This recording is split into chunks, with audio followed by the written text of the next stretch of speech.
Hello dear students, how are you. Mukesh Bishnoi Edu Helper के इस YouTube channel पर एक बार फिर से आप लोगों का स्वागत करता हूँ। डियर स्टूडेंट्स, एनसीईआरटी हिस्ट्री के हमारे टॉपिक्स चल रहे थे और इसके अंदर 9th क्लास का आज सेकंड चैप्टर हमारे पास है, यूरोप में समाजवाद एवं रूसी क्रांति।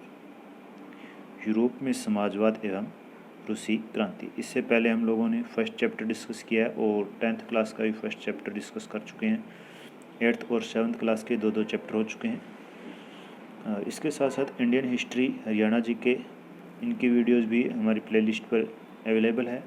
तो अगर आप इंटरेस्टेड है इंडियन हिस्ट्री और हरियाणा जी के अंदर, तो बिश्नोई एजू हेल्पर के इस यूट्यूब चैनल के ऊपर जाइए और वीडियोज़ को देखिए। अगर आपको अच्छी लगे तो चैनल को लाइक और सब्सक्राइब भी कीजिए। चलिए आज की वीडियो स्टार्ट करते हैं। ज़्यादा टाइम वेस्ट ना करते हुए सीधा पॉइंट के ऊपर चलते हैं। पहला ही पॉइंट है हमारे पास, अध्याय का संक्षिप्त परिचय हम पहले करेंगे, उसके बाद वन लाइनर क्वेश्चन और मल्टीपल चॉइस क्वेश्चन करेंगे। तो 18वीं सदी में रूसी समाज के अंदर क्या वर्ग थे। 18वीं सदी में रूसी समाज में रूढ़िवादी, उदारवादी और रेडिकल, रूढ़िवादी, उदारवादी और रेडिकल जो लोग थे ये थे। तो रूढ़िवादी पुराने विचारों के और उदारवादी जो थे वो सर्वसम्मति से बनी हुई जो चीज़ होती है, कोई भी सरकार मान लेते हैं हम या कोई वर्ग मान लेते हैं, मतलब सबकी सहमति से जो चीज़ होती है उसको उदारवाद कहते हैं। और रूढ़िवाद के अंदर पुरानी परंपरा के हिसाब से चलते हैं। तो रेडिकल नया पॉइंट अपने पास आता है। रेडिकल के अंदर क्या होता है कि रेडिकल एक ऐसा समूह होता है जिसका मतलब है बहुमत ज़्यादा होता है जिसके पास, यानी कि जिसके पास जिसके सबसे ज़्यादा पक्षकार होते हैं वो उसको रेडिकल कहेंगे हम। तो चलिए स्टार्ट करते हैं, क्या क्या पॉइंट बनते हैं। उदारवादी, उदारवादी क्या होता है? यह एक ऐसा वर्ग था जो सभी धर्मों को बराबर सम्मान देने की बात करता था, यानी कि सबको बराबर। उदारवादी समूह वंश आधारित शासकों की अनियंत्रित सत्ता के विरोधी थे। आफ्टर देन आता है रेडिकल समूह। रेडिकल समूह ऐसी सरकार के पक्ष में थे जो देश की आबादी के बहुमत के समर्थन पर आधारित हो, यानी कि जैसा आज के टाइम में हमारे लोकतंत्र में होता है उसके समर्थक, यानी कि जिसके पास बहुमत हो ऐसी सरकार के समर्थन में ये थे। रूढ़िवादी क्या होता है? यह समूह चर्च की सत्ता और कुलीन वर्ग के विशेषाधिकारों का समर्थक था, यानी कि जो पुराने टाइम से चले आ रही थी प्रथा उसका ये समर्थक था। नेक्स्ट पॉइंट, पूंजीवाद। पूंजीवाद ऐसी व्यवस्था जिसमें उत्पादन के साधनों पर निजी स्वामियों का प्रभुत्व होता है। और समाजवाद क्या होता है? तो समाजवाद के अंदर किसी निजी व्यक्ति का अधिकार न होकर के पूरे समाज का अधिकार किसी विशेष चीज़ पर होता है। चलिए आगे देखते हैं क्या पॉइंट है इसमें। जार निकोलस द्वितीय रूसी क्रांति के समय रूस का सम्राट था और एक निरंकुश शासक था, यानी कि ये भी तानाशाह के जैसा शासक था। किसी का इसके ऊपर कोई अंकुश नहीं था, अपनी मनमर्जी से ये शासन करता था। आफ्टर देन आता है बोल्शेविक। बोल्शेविक रूसी सामाजिक लोकतांत्रिक मजदूर दल के अंतर्गत बहुसंख्यक समूह को बोल्शेविक कहा जाता था। मजदूर दल के अंतर्गत कह रहा है, ये बहुसंख्यक जो समूह था उसको बोल्शेविक कहा जाता था। इस समूह का नेता लेनिन था। लेनिन रूस का समाज सुधारक रहेगा ये लेनिन। इस समूह का विश्वास था कि संसदीय सिद्धांत पर आधारित कोई भी दल रूस में क्रांतिकारी राजनीतिक या अन्य परिवर्तन नहीं ला सकता। बोल्शेविकों के नेता लेनिन ने रूसी क्रांति का सफल नेतृत्व किया था।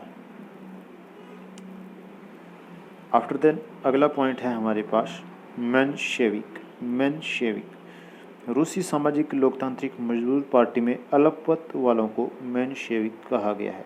अल्पमत वालों को, यानी कि जिसके पास बहुमत नहीं है उनको मेंशेविक, और जिनके पास बहुसंख्यक या बहुमत जिनके पास है उनको बोल्शेविक। बोल्शेविक और मेंशेविक ये दोनों पॉइंट हम याद रखेंगे अच्छी तरीके से।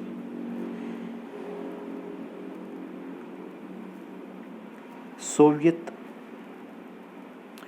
रूसी मजदूरों के प्रतिनिधियों की परिषद, जिसका सर्वप्रथम गठन 1905 ईस्वी क्रांति के समय हुआ था। कालांतर में रूस में किसानों ने भी सोवियत गठन किए। इन सोवियत ने रूसी क्रांति के बाद में साम्यवादी सोवियत रूस के विकास में उल्लेखनीय भूमिका निभाई। तो ध्यान रखेंगे हम लोग, सोवियत के जो सर्वप्रथम गठन है वो 1905 की क्रांति के समय हुआ था और मजदूर प्रतिनिधियों के द्वारा ये किया गया था उस टाइम। नेक्स्ट है हमारे पास खूनी रविवार। इम्पोर्टेंट पॉइंट है ये, खूनी रविवार। 22 जनवरी 1905 के दिन को खूनी रविवार के नाम से जाना जाता है, क्योंकि इस दिन जब सेंट पीटर्सबर्ग के मजदूरों का एक समूह जार निकोलस को ज्ञापन देने जा रहा था, तो पुलिस ने मजदूरों पर गोलियां चला दी, जिसमें 100 से अधिक मजदूर मारे गए थे। तो इसलिए इसको खूनी रविवार 22 जनवरी 1905 के दिन को कहा जाता है। क्या कहा जाता है? खूनी रविवार। नेक्स्ट है हमारे पास ड्यूमा। 1905 में जार निकोलस द्वारा गठित रूस की संसद, जार निकोलस ने जो रूस की संसद बनाई थी उसका नाम था ड्यूमा। ओके, आगे चलते हैं।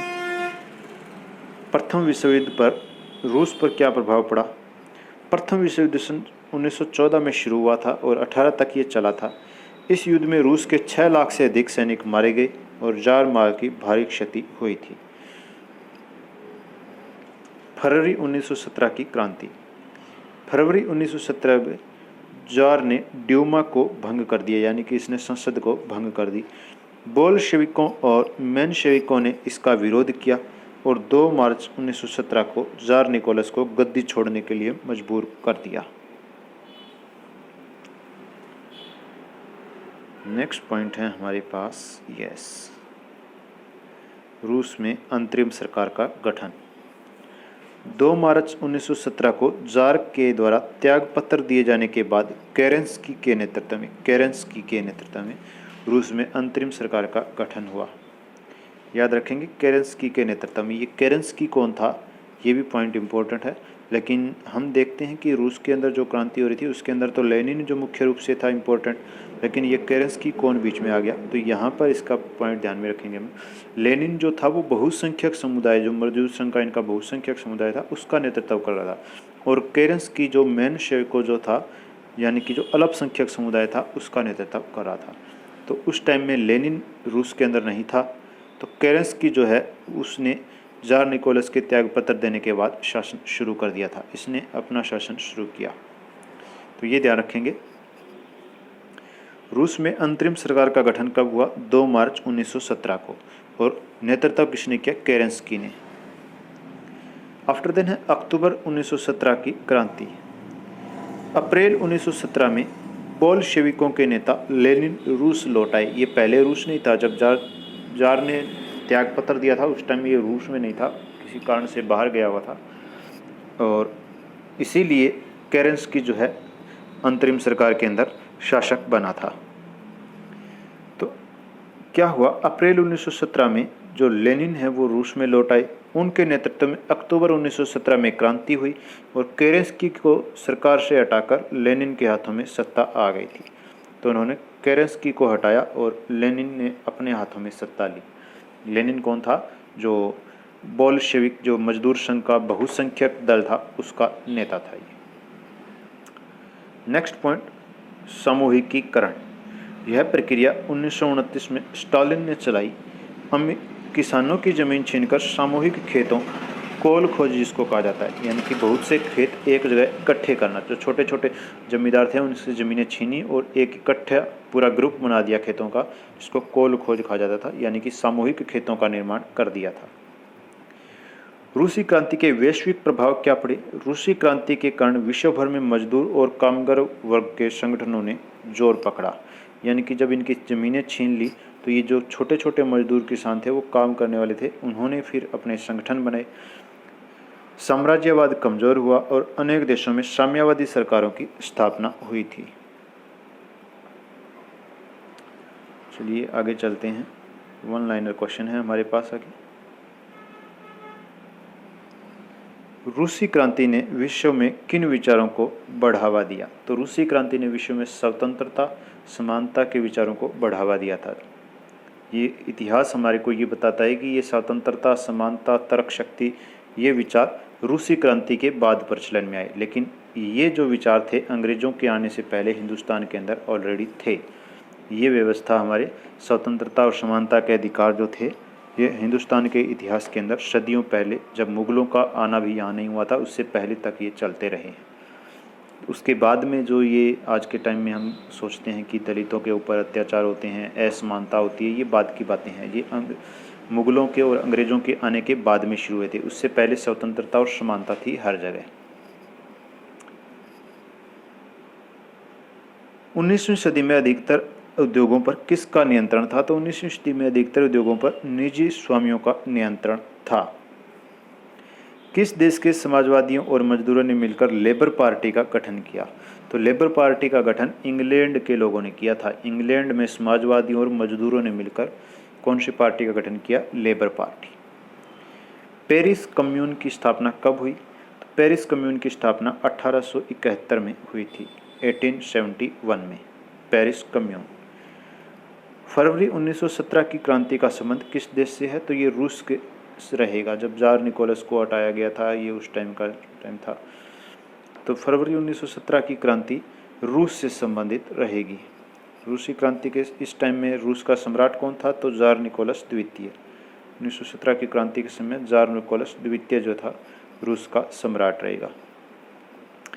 नेक्स्ट है, बोल्शेविक खेमे का नेता कौन था? तो बोल्शेविक खेमे का नेता लेनिन।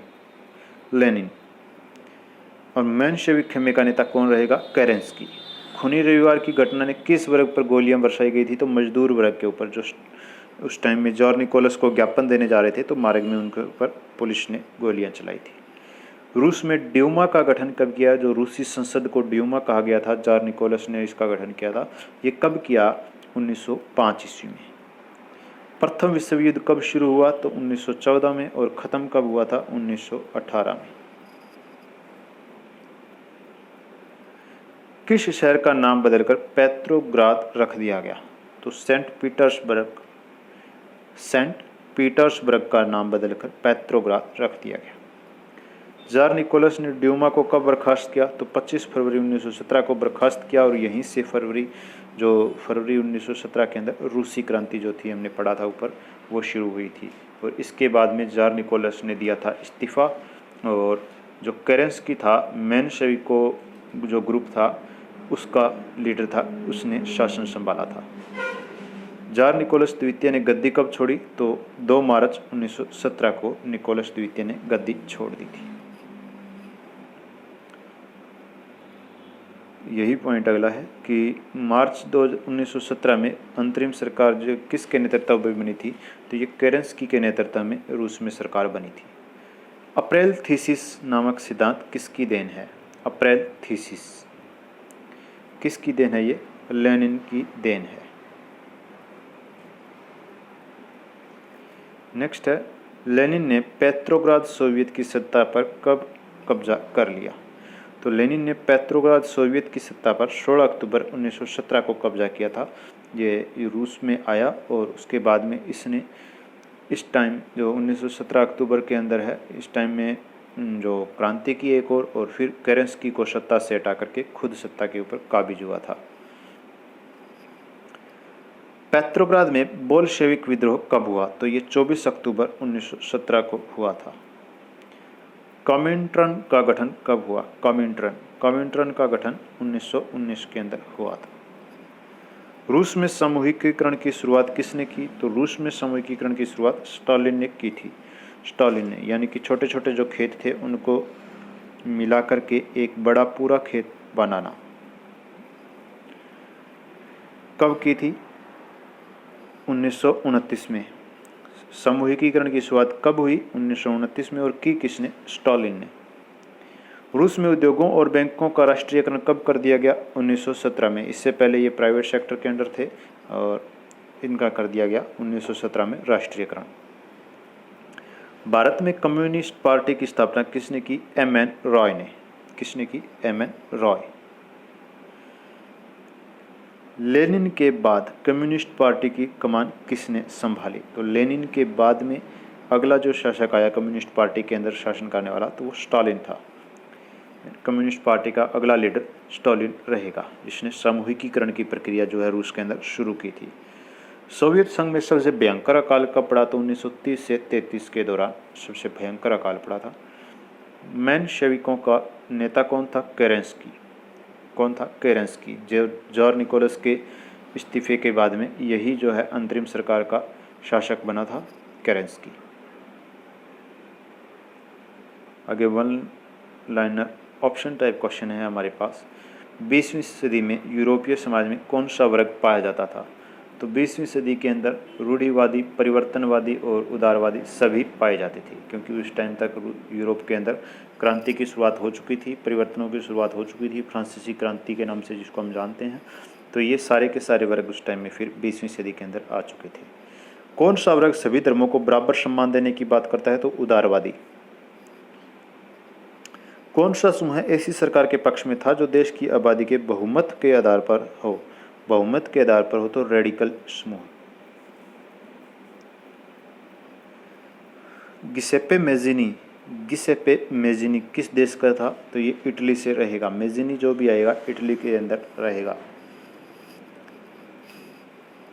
समाजवादी संपत्ति पर किसके अधिकार को मानते थे? समाजवादी जो है संपत्ति पर सरकार के अधिकार को मानते हैं कि सारा सरकार के अंडर में रहेगा। फ्रांस में सामूहिक उद्यमों को बढ़ावा देने का प्रयास कब किया? किसने किया? तो लुई ब्लांक ने। किसने किया? लुई ब्लांक ने। सामूहिक उद्यमों को बढ़ावा देने का प्रयास लुई ब्लांक ने किया था। नेक्स्ट पॉइंट है हमारे पास,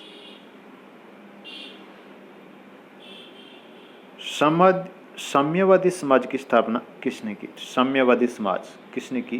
कार्ल मार्क्स। कार्ल मार्क्स साम्यवादी समाज की स्थापना की। अक्टूबर 1917 की क्रांति का संबंध रूस के साथ रहेगा, और इसी टाइम में फिर लेनिन जो है वो शासक बना था केरेंस्की को हटाकर।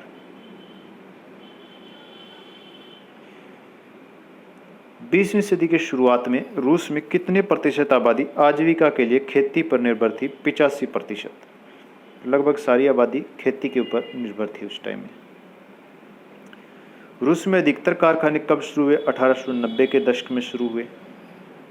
1914 में फैक्ट्री मजदूरों में महिलाओं की संख्या, तो महिलाएं 31% रहेंगी। रूसी समाज में प्रत्येक परिवार की जरूरत के हिसाब से किसानों की जमीन कौन बांटता था? तो किसानों को जो जमीन है कम्यून जो है ये बांटता था। Russian social democratic workers party. Russian social democratic workers party का गठन किया गया। कब किया गया? 1898 में, यानी कि 1898 के अंदर इस पार्टी का गठन किया गया।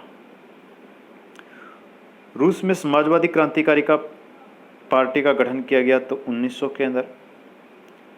समाजवादी क्रांतिकारी पार्टी 1900 के अंदर, और ये जो डेमोक्रेटिक वर्कर्स पार्टी थी तो ये रहेगी 1898 के अंदर, यानी कि इसके 2 साल बाद समाजवादी क्रांतिकारी पार्टी का गठन हुआ था। खूनी रविवार का संबंध रूस की किस क्रांति से है? तो 1905 की क्रांति से रहेगा ये। 1917 तक रूस में कितने लोग मारे जा चुके थे? 70 लाख। 70 लाख लोग 1917 तक रूस में मारे जा चुके थे। यानी कि ये जो प्रथम विश्व युद्ध का टाइम चल रहा था उसके अंदर की बात कर रहा है। उसी टाइम में इनके पास बहुत सी और भी ज़रूरतों की चीज़ें, खाने पीने की, और इनकी पर्सनल क्रांति जो थी रूस के अंदर वो उठापटक राजनीतिक चल रही थी। साथ में विश्व युद्ध के अंदर सैनिक मारे जा रहे थे। तो उस टाइम में तो ये कहता है 70 लाख जो सैनिक लोग जो है इस युद्ध में मारे जा चुके थे। नेक्स्ट है 1916 की सर्दियों में रूस में किस चीज़ की दुकानों पर दंगे होने लगे? तो ये रोटी की दुकानों पर दंगे होने लगे। तो यहाँ से हम देख सकते हैं रोटी के लिए दुकानों पर दंगे हो रहे थे, तो ऑफकोर्स लोग भूखमरी से भी मरे होंगे। तो 1917 और रूस की जो 1916 की सर्दियाँ एक ही थोड़े बहुत गैप का टाइम है। तो रोटी की दुकानों पर दंगे होने लगे थे रूस के अंदर। बोल्शेविकों के निर्वासित नेता लेनिन रूस कब लौटे थे? तो ये अप्रैल 1917 के अंदर रूस में लौटे थे, अप्रैल 1917 के अंदर। और अक्टूबर 1917 के अंदर इन्होंने जो केरेंस्की है उसको सत्ता से हटा करके खुद सत्ता संभाली थी। नेक्स्ट पॉइंट है, सोवियत संघ में 1927 से 30 में पड़े अकाल में कितने लोग मारे गए थे? तो 40 लाख से ज़्यादा, इतने लोग यहाँ पर इस टाइम में मारे गए थे। रूस की क्रांति की शुरुआत पेट्रोग्राद से हुई थी। सेंट पीटर्सबर्ग नाम का जो नगर था उसका नाम पेट्रोग्राद रखा गया और यहीं से इसकी रूस की क्रांति की शुरुआत हुई थी। नेक्स्ट क्वेश्चन है, रूस की अस्थायी सरकार का तख्ता कब पलटा था? तो रूस की अस्थायी सरकार का तख्ता नवंबर 1917 में पलटा। 1917 की रूसी क्रांति का तत्कालिक कारण क्या था? प्रथम विश्व युद्ध में रूस की पराजय। प्रथम विश्व युद्ध में रूस की पराजय इसका सबसे महत्वपूर्ण कारण रहेगा। नेक्स्ट है, जार निकोलस के महल का क्या नाम था? तो विंटर पैलेस। जार निकोलस के महल का नाम विंटर पैलेस। रेड आर्मी या लाल सेना का गठन किसने किया? लेनिन ने रेड आर्मी या लाल सेना का गठन किया। पूंजीपति के लिए मजदूर ही मुनाफा कमाता है, ये विचार किसने दिया? कार्ल मार्कस ने। Karl Marx. प्रथम विश्व युद्ध कब आरंभ हुआ? 1914 में। और ख़त्म कब हुआ? 1918 के अंदर। तो 9th क्लास का सेकंड चैप्टर अपने पास इतना ही रहेगा। थर्ड चैप्टर के लिए चैनल को सब्सक्राइब कीजिए, बेल आइकन प्रेस कीजिए और अगली वीडियो का इंतज़ार कीजिए। ये वीडियो आप लोगों को कैसी लगी है कमेंट करके बताइए। अगर कोई कन्फ्यूजन है किसी टॉपिक के ऊपर तो वो भी कमेंट कीजिए, लाइक कीजिए, शेयर कीजिए और चैनल को सब्सक्राइब कीजिए। इसी के साथ जय हिंद, जय भारत।